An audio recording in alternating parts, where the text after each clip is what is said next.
Dear student, आज के video lecture में मैं फोर्थ सेम मैकेनिकल इंजीनियरिंग के छात्रों के लिए हाइड्रोलिक्स एंड न्यूमेटिक्स के 8वें चैप्टर 8 यानी कंपोनेंट्स ऑफ हाइड्रोलिक सिस्टम के बारे में एक्सप्लेन करूंगा कि क्या होता है।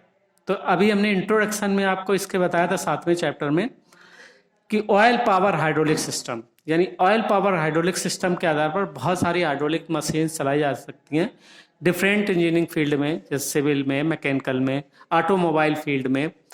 तो इससे में उन मशीनों में जो सिस्टम यूज करते हैं वो ऑयल पावर हाइड्रोलिक सिस्टम। तो एक oil power hydraulic system complete बनता कैसे है, तो उसमें कौन कौन से पार्ट होते हैं, तो उन बहुत सारे पार्ट होते हैं। तो कुछ तो छोटे छोटे पार्ट होते हैं, उनके बारे में तो आपको केवल उसके सिस्टम में यूज लिखना है।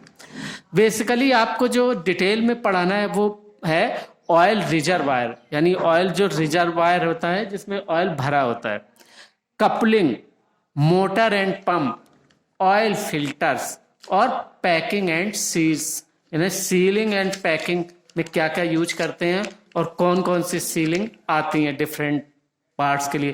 कि बहुत सारे पार्ट्स जब एक साथ जोड़े जाते हैं तो उनको जब असेंबल किया जाता है तो बीच बीच में सील्स और पैकिंग का भी उपयोग किया जाता है। ऑयल रिजर्वायर में भी ऑयल भरते ही हैं, क्योंकि बेसिक तो हमारी पावर का जो माध्यम है, जो वर्किंग मीडियम है, वो हाइड्रोलिक ऑयल ही है, मतलब लिक्विड फ्लूइड है। फ्लूइड में भी एक ऑयल को यूज करते हैं। ठीक है भाई। तो अब देखो सिस्टम में सबसे पहले क्या होगा कि हमने क्या बताया था अभी इंट्रोडक्शन में कि हम सबसे पहले ऑयल को पंप करते हैं, उसकी प्रेशर एनर्जी को बढ़ाते हैं, फिर उस प्रेशर एनर्जी को पावर के रूप में ट्रांसफर करते हैं। तो देखो प्रेशर एनर्जी बढ़ाने के लिए हमें पंप की आवश्यकता होगी।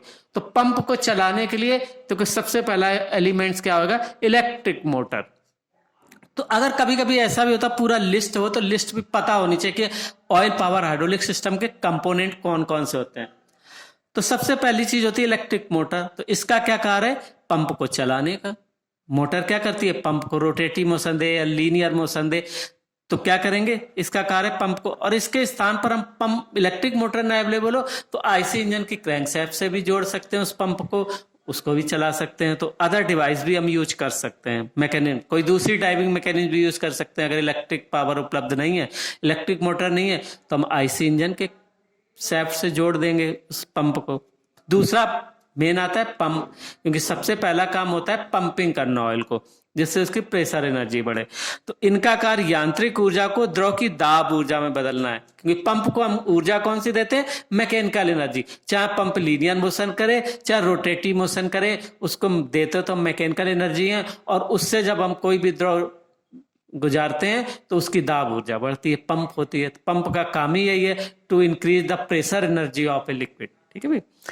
अब उसके बाद जब पंप होने के बाद फिर हमें जब सिस्टम में मेन भेजना है तो उसमें अशुद्धियां न चली जाएं, तो इसलिए हम उसके बाद यूज करते हैं फिल्टर। तो फिल्टर का क्या है कि सभी हाइड्रोलिक कंपोनेंट सही प्रकार से कार्य करें। इसके लिए आवश्यक है कि जहां तक पॉसिबल हो स्वच्छ, क्लीन एवं ऑयल का प्रयोग किया जाए, है ना, यानी साफ सुथरा तेल होना चाहिए। बहुत कचरा जाएगा तो पार्टों को जाम करेगा, फ्रिक्शन ज्यादा डेवलप करेगा।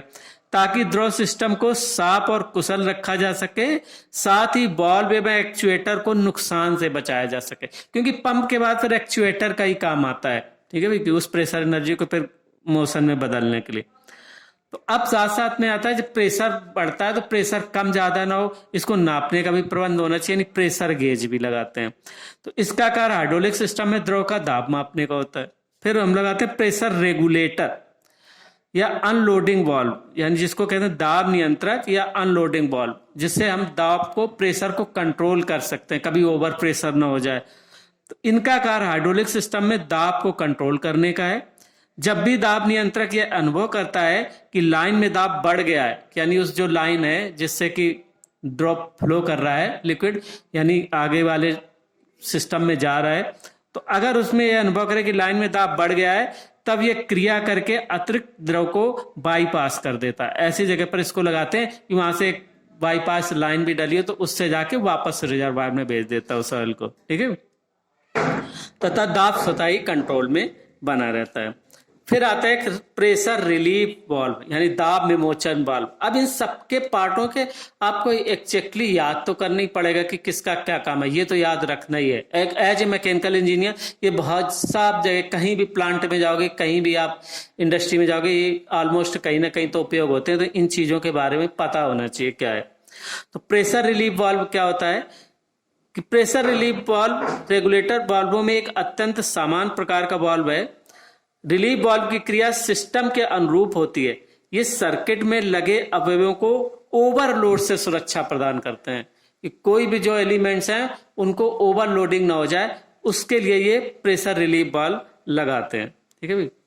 अब आता है डायरेक्शन कंट्रोल वाल्व, क्योंकि जब फ्लो करता है तो किसी मशीन में किसी भी डायरेक्शन में फ्लो करेगा, तो उसके लिए डायरेक्शन कंट्रोल करते हैं। कैसे? हाइड्रोलिक सिस्टम में सर्किट में द्रव के प्रवाह की दिशा को बदलने के लिए प्रयोग की जाने वाली डिवाइसेस को डायरेक्शन कंट्रोल वाल्व कहते हैं। कभी मान लो एक ही रिजर्वायर से ऑयल चला, पंप हुआ, अब पंप होने के बाद उसको डिफरेंट एलिमेंट्स में भेजना है, बहुत सारी क्रिया हो रही है कि मेन उसमें भेजना है, रैम में भेजना है, कहीं दूसरे वाल्व को चलाने के लिए कहीं उसके प्लंजर में भेजना है, जो सिलेंडर प्लंजर है, तो इसलिए डायरेक्शन बदलनी पड़ती। बहुत सारी पाइपलाइन लगी होती है, तो कुछ वहां पर जाएगा, दूसरे पार्ट में जाएगा, तो उन सबको कंट्रोल करने के लिए क्या करते हैं, डायरेक्शन कंट्रोल वाल्व लगे होते हैं जगह जगह। फिर आता है उसके बाद नेक्स्ट एलिमेंट, पंपिंग के बाद जो फंक्शन होता है वो हाइड्रोलिक एक्चुएटर का होता है। ठीक है, तो ये तो सब भी बाकी एसेसरीज है। अब मेन जो काम होता है हाइड्रोलिक एक्चुएटर, यानी एक द्रविक एक्चुएटर का कार्य दाब ऊर्जा प्राप्त करके उसे यांत्रिक ऊर्जा तथा गति में परिवर्तित करना। अब ये चीज हम आपको 5वें चैप्टर में पढ़ा चुके हैं एक्चुएटर डिटेल में, तो अभी यहाँ डिटेल नहीं बताएंगे, वहां पर हो चुका है। ये एक्चुएटर लीनियर अथवा घूर्णी हो सकते हैं। एक्चुएटर की कार्य प्रणाली, फंक्शन, ये सब 5वें चैप्टर में आप पढ़ चुके हैं। ठीक है भाई। अब आता चेक वाल्व। चेक वाल्व बहुत कॉमन वाल्व है, आपने सुना भी होगा। यानी ये वाल्व किसी एक दिशा में ही प्रवाह को होने देते हैं कि जैसे हम पानी कहीं पहुंचाना है, तो जब एक दर फ्लो होगा तो ऊपर पहुंचा देगा, तो वहां से रिटर्न वापस नहीं आएगा उसी लाइन में, तो विपरीत दिशा में प्रवाह को रोक देते हैं। तो ये भी कहीं कहीं लगाने की जरूरत पड़ती है चेक वाल्व, बहुत सारी लाइनों में। अब आता है मेन रिजर्वायर, कुंड या टंकी। तो अब जो द्रव हाइड्रोलिक सर्किट में नहीं है, उस द्रव को स्टोर करने के लिए एक रिजर्वायर का प्रयोग करते हैं।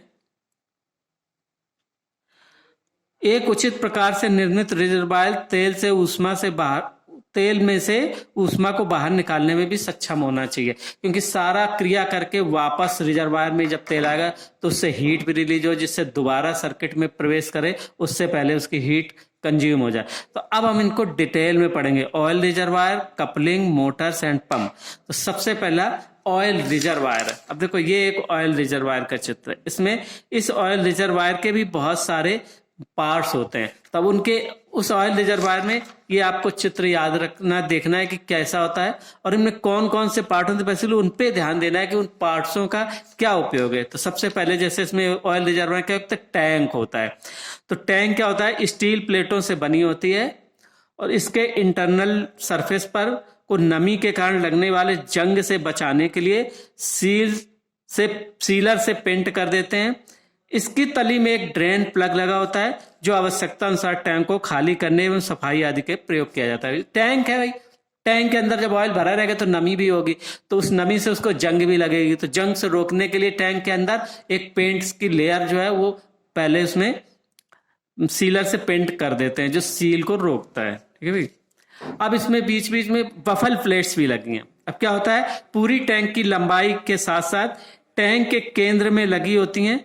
इसका प्रमुख कार्य पंप की इनलेट लाइन को वापसी जब रिटर्न लाइन से अलग करना है, कि जब ऑयल इस तरफ से जा रहा है और जब रिटर्न होके आएगा तो उस टैंक के दूसरी साइड में आएगा, जिससे कि वही ऑयल दोबारा ना प्रवेश कर जाए, वो आए ठंडा होगा फिर वो जाएगा वापस दूसरे उसमें पंप किया जाएगा, तो जिससे कि एक ही द्रव बार बार पुनः सर्कुलेट ना हो। इसके अतिरिक्त इनसे ऊष्मा निकास भी शीघ्रता से होता है। तो कूलिंग डिवाइस भी है। यानी बफल प्लेट का क्या काम है, पूरी लंबाई में सेंटर में लगी होती है टैंक के, जिससे क्या करते हैं कि जो इनलेट लाइन को रिटर्न लाइन से अलग करते हैं। एक इनलेट लाइन है जहां से जाता है सिस्टम में ऑयल, और एक सिस्टम से वर्क करने के बाद लौट के आता है रिजर्वायर में, तो वापसी लाइन उन दोनों को अलग करना, जिससे कि एक ही द्रव बार बार सर्कुलेट ना होने पाए।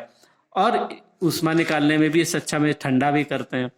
फिर क्या होता है इनमें फिल्टर या breather, filter and breath cup भी लगा होता है इसी में, ठीक है भाई।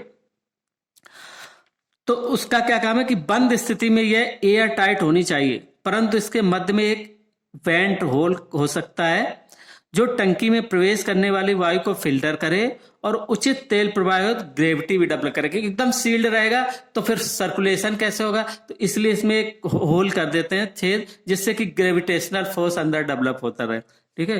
दूसरा तो ऑयल लेवल गेज, यानी ऑयल लेवल गेज का क्या है कि टैंक में ऑयल का लेवल बिना खोल के देखे, ऐसा थोड़ी ना कि पूरा टैंक सील पैक है आप उसको बार बार खोल के देखेंगे। तो क्या करते हैं कि एक ऑयल लेवल की जांच करने के लिए एक हम इसको ऑयल लेवल गेज लगा देते हैं। इसका प्रयोग किया जाए, ये कांच की एक नली होती है जो टंकी की दीवार से लगी होती है, ठीक है। तो उससे लगी होती है जिससे कि उसमें मार्क्स लगे होते हैं, तो पता चल जाता है कि टैंक की मान लो टोटल हाइट इतनी है तो ये कितने लेवल तक भरा हुआ है। और एक लेवल मेंटेन करना भी जरूरी होता है। जब सिस्टम वर्क कर रहा होता है उस समय इस रिजर्वायर में टैंक का लेवल भी मेंटेन करना होता है। फिर होता है इंटेक फिल्टर। यह फिल्टर चूसण पाइप में जुड़ा रहता है, यानी सक्शन पाइप में, ठीक है भाई। तो जब सक्शन पाइप में जुड़ा रहता है तथा प्रवेश के समय तेल में से अशुद्धियों को अलग करता जाता है। फिर ड्रेन प्लग। ड्रेन प्लग का क्या काम है कि जो ड्रेन प्लग होता है टंकी खाली करने के लिए ड्रेन प्लग का उपयोग करते हैं। और सक्शन एंड रिटर्न लाइंस, ये लाइनें टंकी में उस स्थान से प्रवेश करती हैं जहां वायु एयर टर्बुलेंस न्यूनतम हो। ये लाइनें टंकी में ऊपर से तथा साइड से प्रवेश कर सकती हैं, परंतु उसके सिरे टंकी की तली के पास ही होने चाहिए, ठीक है। तो ये ड्रेन प्लग है, इससे ड्रेन कर सकते हैं जब भी ऑयल बेकार हो जाए। सिस्टम में वर्क करते करते ऑयल की एक लाइफ होती है, लाइफ खत्म होती है तो इसको फिर टैंक को खाली करना पड़ता है, तो उसके लिए ड्रेन प्लग लगा होता है। तो ये इतने सारे पार्ट एक रिजर्वायर में होते हैं। तो ये भी ध्यान रखना कि रिजर्वायर क्या, एक पर्टिकुलर रिजर्वायर में भी देखो इतनी चीजें होती हैं, है ना। तो ये भी आपको रिजर्वायर के बारे में डिटेल में बता दिया। डिटेल में क्या बताया, जो रिजर्वायर में बहुत सारे पार्ट होते हैं छोटे छोटे, उनके बारे में आप एक्सप्लेन कर दें क्या उपयोग है। अब ये इसमें भी ऐसा ही लिखा है जो हम पीडीएफ भेजेंगे, और मैं भी बोल के यही बताऊंगा, वो तो आपको पढ़ के याद ही करना पड़ेगा। इसका ऐसा कोई फंक्शन है नहीं, कोई डेरिवेशन नहीं, कोई ऐसा नहीं है कि जो हम आपको बहुत ज्यादा समझाएं। सारे फंक्शन पता होने चाहिए कि एक रिजर्वायर में बहुत सारे छोटे छोटे जो पार्ट लगे तो उन सबका क्या फंक्शन है, बस बेसिकली इस बेस पे आप स्टडी करें। तो उसी से आपके एमसीक्यू भी बनेंगे भाई। कहेंगे कि एक रिजर्वायर में ये इसका क्या काम है, अब उसके 2-3 ऑप्शन दिए होंगे तो एग्जैक्ट वर्क पता होना चाहिए कि उसका क्या काम है, ठीक है भाई। यही इसको अच्छे से पढ़ना है आपको। अभी 1-2 वीडियो और बनाएंगे, फिर हम आप पूरा पीडीएफ भेज देंगे आपको इस चैप्टर का। अब नेक्स्ट आती है कपलिंग। तो एक हाइड्रोलिक कपलिंग एक हाइड्रोडायनामिक अथवा हाइड्रोकाइनेटिक युक्ति है, यानी डिवाइस है, जो रोटेटिंग मैकेनिकल पावर, घूर्णी यांत्रिक शक्ति को ट्रांसमिट करने के लिए प्रयुक्त होती है। इसका प्रयोग मैकेनिकल क्लच के विकल्प के रूप में भी ऑटोमोबाइल ट्रांसमिशन में, समुद्री और औद्योगिक मशीन ड्राइव में व्यापक रूप से किया जाता है। तो जस्ट लाइक एक क्लच है। देखो जब आपने गाड़ी चलाई होगी तो क्लच क्या काम करता है, उसको जब हम गियर बदलते हैं फिर क्लच को धीरे धीरे स्पीड कंट्रोल करता है। स्पीड धीरे, एकदम से स्पीड नहीं बढ़ती जिससे झटके ना लगे या जो भी है। तो जस्ट लाइक वो उसी तरीके का काम इस कपलिंग का होता है। हाइड्रोलिक कपलिंग भी वही काम करते हैं। जो बड़ी बड़ी इंजन्स होते हैं, जो बड़ी बड़ी मशीन्स होती हैं, उनमें ये just like a mechanical clutch के विकल्प के रूप में ही ऑटोमोबाइल ट्रांसमिशन में, समुद्री औद्योगिक मशीन ड्राइव में व्यापक रूप से किया जाता है इसका, ठीक है। तो अब एज ए मैकेनिकल इंजीनियर अगर कोई नाम है, कोई कहे भी आपको हाइड्रोलिक कपलिंग का क्या उपयोग है, तो आप इतना भी बता दोगे कि जस्ट लाइक एक मैकेनिकल क्लच के विकल्प के रूप में यूज करते हैं हैवी ड्यूटी मशीन में या इंजन में, तो बिल्कुल सही माना जाएगा कि हाँ आपको कुछ पता है। तो ऐसी चीजें जरूर आपको ऐसे लाइन अंडरलाइन कर लेके जरूर पढ़ना चाहिए। अब हाइड्रोलिक कपलिंग का ये चित्र दिखाया गया है, भैया चित्र ऐसा बना होता है। तो साधारण रूप में हाइड्रोलिक कपलिंग में 2 समान अर्धगोलाकार काट ए और बी, यानी काट ए ड्राइवर शैफ्ट से, ये ए जो है ये ड्राइवर शैफ्ट से तथा बी ड्रिवन शैफ्ट से जुड़ी होती है। यानी 2 शैफ्ट होती हैं, ड्राइवर शैफ्ट और ड्रिवन शैफ्ट। यहाँ पर जी भी इस तरफ ड्राइवर शैफ्ट है और ये इसी से मैश की जाती है।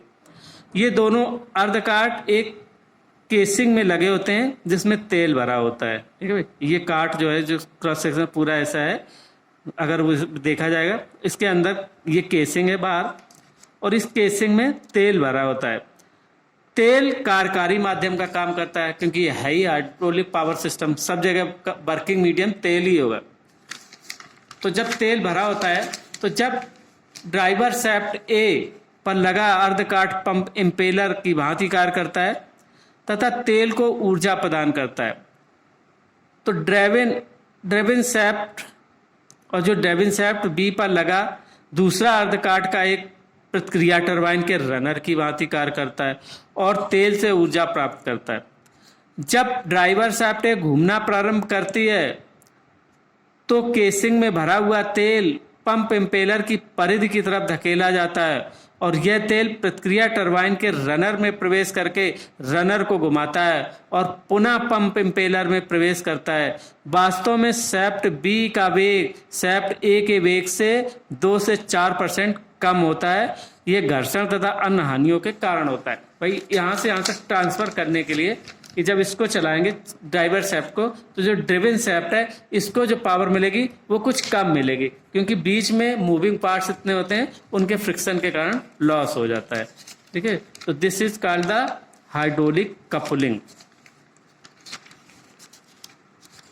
तो यानी रिजर्वायर है, कपलिंग और मोटर एंड पंप।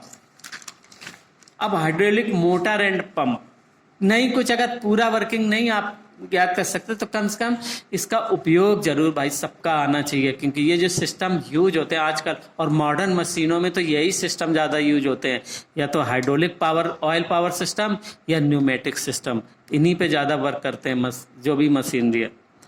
अब आती है हाइड्रोलिक मोटर। क्या होती है हाइड्रोलिक मोटर एंड पंप? तो एक हाइड्रोलिक मोटर वो डिवाइस है जो द्रविक शक्ति मतलब द्रव की जो प्रेशर एनर्जी है वो रोटेटरी पावर अथवा द्रव दाब को मतलब लिक्विड प्रेशर को टॉर्क में बदलती है तथा प्रवाह दर को गति में बदलती है। जो रेट ऑफ फ्लो है उसको तो वेलोसिटी में बदलती है और जो प्रेशर एनर्जी है उसको टॉर्क में बदलती है, यानी रोटेटरी पावर अथवा द्रव बल आघूर्ण में बदलती है, रोटेटरी पावर में, है ना। तो मोटर वो डिवाइस है, दोनों तरीके का काम करते हैं, या तो प्रवाह की दर को गति में बदलती है। दो अंदर हाइड्रोलिक सिस्टम में दो ही चीज होते हैं, या तो प्रेशर एनर्जी को मैकेनिकल वर्क में बदलते हैं रोटेटिव मोशन में या जिसमें, या प्रवाह की दर को वेलोसिटी में बदलते हैं। तो कोई चीज वेग ऊर्जा पे काम करती है तो वो उन डिवाइसेस के लिए उपयोग किए जाते हैं। तो हाइड्रोलिक मोटर का डिजाइन तथा ऑपरेशन पंप के समान ही होता है। एक मोटर की प्रमुख रेटिंग टॉर्क, प्रेशर तथा डिस्प्लेसमेंट होते हैं कि कितना टॉर्क डेवलप कर सकती है, कितना मैक्सिमम प्रेशर डेवलप कर सकती है और कितना डिस्प्लेसमेंट कर सकती है उसको, ऑयल को या किसी जो भी चीज लगी है, जो भी भार है उसको कितना डिस्प्लेस कर सकती है और कितना लोड। तो दाब से ये पता चलता है, देखो बल आघूर्ण, टॉर्क और प्रेशर से तो ये पता चलता है कि मोटर कितना लोड बर्दाश्त कर सकती है, और जबकि डिस्प्लेसमेंट से पता चलता है कि मोटर की एक विशिष्ट चालन गति को प्राप्त करने के लिए कितने प्रवाह की आवश्यकता है। प्रवाह वही जो द्रव हम प्रवाह करते हैं, प्रवाह कैसे कहते हैं, जो एक्चुएटर के द्वारा फिर प्रवाहित होता है। तो द्रविक मोटरें स्थिर अथवा चल विस्थापन प्रकार की होती हैं और प्रमुख मोटरें निम्न है। अब सारी को नहीं पढ़ना, गियर्स मोटर, वैन मोटर और पिस्टन मोटर, ठीक है। ये इस तरीके की मोटर, आपको केवल इंट्रोडक्शन है कि पता होना चाहिए कि मोटर का फंक्शन क्या होता है और कौन कौन सी ऑलमोस्ट मोटरें यूज की जाती हैं। जो हाइड्रोलिक मोटर्स हैं वो कौन कौन सी यूज की जा सकती हैं। अब देखो पंप को आपने पढ़ाई है, पंप तो वही है जैसे कि अभी हमने 6वें चैप्टर में पढ़ाया था हाइड्रोलिक जो द्रव की यानी वाटर टरबाइंस एंड पंप। तो water and turbines and pump के बारे में तो पंप का बहुत डिटेल आपने पढ़ा है। तो पंप सेम वही है, चाहे रेसिप्रोकेटिंग पंप यूज करेंगे, चाहे वैन पंप यूज करेंगे, चाहे स्क्रू पंप यूज करेंगे, चाहे सेंट्रीफ्यूगल पंप यूज करेंगे। तो इन सबकी कार्यप्रणाली आपने पड़ी हुई है। तो ये सारे पंप भी hydraulic oil hydraulic power system के एलिमेंट हैं। तो ये चैप्टर का नाम ही है कि what are the basic elements of hydraulic power system. तो हाइड्रोलिक पावर सिस्टम में पंप का काम बेसिकली क्या है? पंप का काम बेसिकली है कि मैकेनिकल एनर्जी को दाब ऊर्जा में परिवर्तित करना। तो सबसे पहले तो दाब ही यूज किया जाता है। तो ये आपने जो चैप्टर 6 में डिटेल पढ़ा हुआ है वही सेम इसमें, चाहे पंप उसके लिए पूछा जाए चाहे पंप इसके लिए पूछा जाए। भाई वो वाटर पंप है, ये ऑयल पंप है, बात तो एक ही है। दोनों द्रव को ही पंप करते हैं, दोनों द्रव की दाब ऊर्जा बढ़ाते हैं, तो फंक्शन तो वही होते हैं। उनमें ज़्यादा अंदर वैन की आकृति या कुछ और चीज़ें ऐसे बदल देंगे, लेकिन पंप के टाइप तो वही रहेंगे, पंप तो नहीं बदलेगा। तो पंप आपके दो ही वही होते हैं, reciprocating pump, centrifugal pump, vane pump, gear pump, screw pump, ये बहुत सारे पंप होते हैं। ठीक है भाई, तो ये pump and motor and pumps का उपयोग हो गया, ये भी इसका एलिमेंट्स है। अब जो डिटेल पढ़ना है, एक चीज आती है सो फिल्टर। फिल्टर का बहुत महत्व है, क्योंकि अगर ऑयल को बीच में फिल्टर ना किया जाए, क्योंकि ऑयल में कोई भी द्रव होगा उसमें अशुद्धियां तो जरूर होती हैं, और अगर सिस्टम में अशुद्धियां जाती जाएंगी तो वो सिस्टम को चोक भी कर सकती हैं, सिस्टम की लाइफ भी कम कर सकती हैं और एफिशिएंसी भी डाउन कर सकती हैं। क्योंकि जब अशुद्धियां रुकी रहेंगी तो प्रॉपर फ्लो नहीं होगा, प्रॉपर सर्कुलेशन नहीं होगा उस ऑयल का। तो जो भी हमें डिजायर स्पीड चाहिए या जो भी हमें डिजायर्ड प्रेशर चाहिए वो नहीं मिलेगा। तो क्या होगा कि ओवरऑल सिस्टम की एफिशिएंसी डाउन हो जाएगी। इसलिए फिल्टर को बहुत अच्छे से डिजाइन करते हैं और लगाते हैं, और जब आवश्यकता हो फिल्टरों को हम बदल भी देते हैं, और उनको साफ करने की गुंजाइश होती है तो साफ करके फिर रिप्लेस कर देते हैं। क्योंकि साफ तो बीच बीच करना ही पड़ेगा, क्योंकि फिल्टर में गंदगी चिपकती रहेगी, जिससे आगे जो ऑयल है वो साफ जाता रहे। तो अब इन फिल्टर के कितने कितने तरीके के फिल्टर होते हैं और क्या क्या फंक्शन होता है, तो ये डिटेल अब हम नेक्स्ट वीडियो लेक्चर में आपको एक्सप्लेन करेंगे। यानी फिल्टर के बारे में, सील एंड पैकिंग के बारे में, ये नेक्स्ट वीडियो लेक्चर में आपको डिस्कस करेंगे। बस इस चैप्टर में यही है, टोटली कंप्लीट थ्योरेटिकल चैप्टर है। ठीक है भाई, तो 1-2 वीडियो लेक्चर में ये चैप्टर खत्म हो जाएगा। आपको मैं PDF भेज दूंगा इसका, आप उससे अच्छे से पढ़ लें, क्योंकि किताबों में किसी किताब में कुछ दिया है, किसी में बहुत सारा दिया है, तो कन्फ्यूजन हो। तो मैंने पॉइंट बना रखे, बस आपको उन पॉइंटों को याद रखना। और उस पॉइंट पे मैंने ये लिख भी दिया है कि ये चीज़ पहले चैप्टर में पढ़ चुके हो, ये यहाँ पढ़ चुके हो, तो उससे आप देख सकते हो फंक्शन। ठीक है, बेसिकली सारे कंपोनेंट का फंक्शन तो आपको जरूर आना चाहिए, ये तो आपको जरूर पढ़ना है आपको। ठीक है भाई, आज के इस वीडियो लेक्चर में इतना ही। Thank you.